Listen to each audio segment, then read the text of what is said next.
Shalom, shalom, shalom, peuple de Dieu. Je suis votre humble serviteur, le pasteur Salazar Ndinga.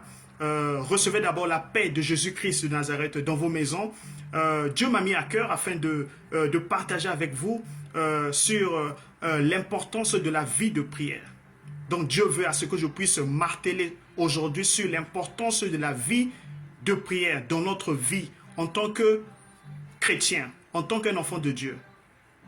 Aujourd'hui, nous constatons que beaucoup prient seulement lorsqu'ils sont en face d'un certain nombre de problèmes. Et ça, c'est très grave.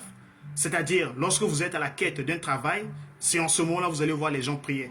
Ou bien quand vous êtes à la recherche d'un bon mari ou bien d'une bonne femme, c'est en ce moment que vous allez voir les hommes et puis les femmes de prière. Ou bien quand vous êtes à la recherche, disons, d'un voyage à l'Occident, que ce soit en France, aux États-Unis, peu importe le pays de votre choix, c'est en ce moment que vous allez voir les hommes et puis les femmes de prière. Et ça, c'est très grave. C'est très grave parce que la Bible, parce que l'écriture biblique nous rappelle que Jésus-Christ a eu à dire que nous devons prier sans cesse. Cela veut dire quoi? Nous devons prier de manière continuelle et nous ne devons pas prier de manière momentanée. Nous devons prier de manière continuelle, c'est-à-dire nous devons incarner la Bible. Nous devons incarner la parole de Dieu comme notre maître Jésus-Christ de Nazareth. Il est la parole qui s'est faite chair. Donc nous devons inclure la vie de la prière dans notre vie spirituelle. Même quand tout va bien, nous devons prier. Parce que le diable est encore libre. C'est pourquoi le livre de l'Apocalypse au chapitre 12 nous dit, Dieu a dit malheur à la terre, car le diable est descendu sur cette terre avec une grande colère et il cherche qui dévorer, car il lui reste un peu de temps. C'est ce que Dieu dit à travers ce verset biblique. Dieu dit malheur à la terre. Cela veut dire quoi? Que la terre est en danger. Donc Dieu reconnaît la présence de l'ennemi qui est sur cette terre. Mais c'est inconcevable que je trouve, il y a un certain nombre d'enfants de Dieu qui ne prient pas avant de dormir. Ça, c'est grave. Donc pour ceux-là, ils prétendent que tout va bien. Donc ils sont tentés de multiplier par zéro ce verset biblique, là où Dieu dit malheur à la terre, car le diable est descendu sur cette terre. Comment tu peux prétendre dormir en paix quand tu n'as pas prié? C'est très grave parce que ton ennemi, il est invisible. Et c'est un lion invisible. Comment tu peux dormir en paix quand tu as un lion qui te regarde, qui est prêt à te manger?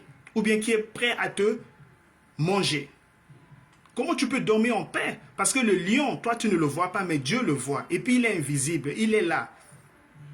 La Bible dit que c'est un lion rugissant. Il rôde autour de nous comme un lion rugissant. Il cherche qui dévore. Mais comment tu peux prétendre de ne pas prier maman? Comment tu peux prétendre de ne pas prier papa? Ou bien mon frère, ma soeur? Comment tu peux prétendre que tout va bien et que tu dors sans prier? Oh, Dieu dit que nous sommes en danger, car l'ennemi est parmi nous. C'est pourquoi Jésus-Christ nous invite à prier sans cesse. Peuple de Dieu, nous devons considérer la présence de l'ennemi. Afin de vaincre l'ennemi, tu dois reconnaître sa présence. Parce que quand tu ne reconnais pas sa présence, tu ne pourras pas le vaincre. Je viens aujourd'hui pour nous exhorter. Nous devons reconnaître la présence de l'ennemi et que la prière doit faire partie de notre vie spirituelle de manière continuelle. Nous ne devons pas prier de manière momentanée. Peuple de Dieu, j'aime souvent faire le parallélisme entre quelqu'un qui est souffrant, qui souffre du paludisme, et quelqu'un qui est atteint de la maladie du sida. Nous savons aujourd'hui que quelqu'un qui souffre du paludisme, ou bien quelqu'un qui est atteint du palu, il a la fièvre, cela veut dire qu'il doit suivre le traitement. Mais une fois qu'il a suivi le traitement, et une fois qu'il est guéri, il peut se passer maintenant de ces médicaments-là, parce qu'il a terminé le cure du paludisme. Il peut arrêter le traitement du paludisme, c'est tout à fait normal. Mais par contre, quelqu'un qui souffre du sida, nous savons que la vie d'un sidéen ou bien quelqu'un qui a le sida, il dépend du médicament. Cela veut dire quoi? Il doit prendre les médicaments tous les jours car il veille à sa survie, car il veille à sa vie. S'il arrête le médicament, il y aura une rechute de la maladie. Donc moi, je veux qu'en tant que chrétiens que nous sommes, que nous puissions considérer la vie de la prière comme si c'était un traitement du sida.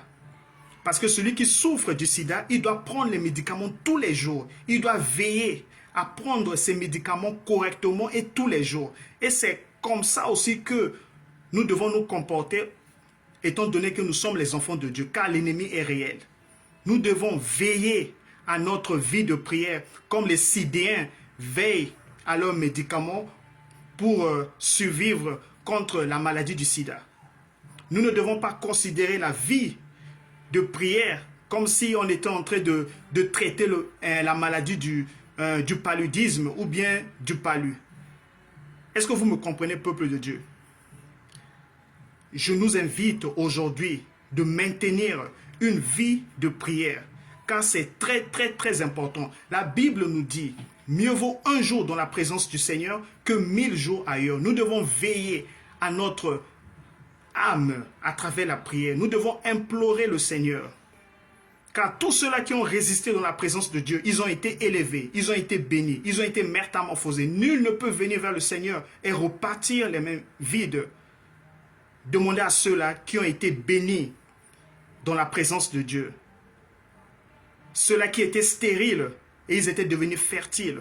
Ceux-là qui étaient dans le chômage et ils ont trouvé le boulot. Demandez à ceux-là qui ont goûté à la puissance de la main de Dieu, parce que c'était des hommes et puis des femmes de prière. La prière, c'est le seul canal par lequel nous pouvons nous communiquer avec notre entité spirituelle céleste, qui est Dieu, le créateur de ce monde. Peuple de Dieu, je viens nous inviter à maintenir notre vie de prière.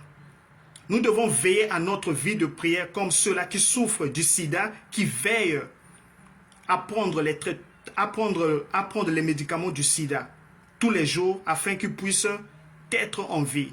Nous ne devons pas considérer la vie de prière comme un traitement du paludisme. Non, nous devons prier tous les jours. Car les Sidéens, autrement dit ceux-là qui souffrent du sida, ils veillent à leur survie. Ils prennent les médicaments du sida tous les jours afin qu'ils puissent être toujours en vie dans ce monde-là. Nous devons avoir ce caractère-là, veiller à notre âme spirituelle. Nous devons prier tous les jours. Ne traitons pas la prière comme si c'était le traitement du palu. Non, car le traitement du palu, une fois que tu es guéri, une fois que tu as fini ton traitement du palu, tu peux arrêter de prendre les médicaments parce que tu es déjà guéri. Mais par contre, celui qui souffre du sida, il en dépend. Il dépend de ces médicaments-là. Et tous les jours, il doit prendre ces médicaments-là afin qu'il puisse être encore vivant parmi nous. Et c'est de la même manière, en tant qu'un enfant de Dieu, étant donné que nous sommes des personnes spirituelles, nous devons aussi veiller à notre âme à travers la prière. Nous devons prier tous les jours. Nous ne devons pas manquer un seul jour de prière. Parce que le jour que tu vas manquer de prière, c'est le jour-là que le diable va t'attaquer. Car lui, il est là. Il attend seulement le jour que tu vas baisser tes armes. Peuple de Dieu, je nous invite à demeurer toujours dans la présence de Dieu. C'est très important. La prière, ça nous permet car la prière, ça nous permet de vaincre nos ennemis. La prière, ça nous donne la victoire.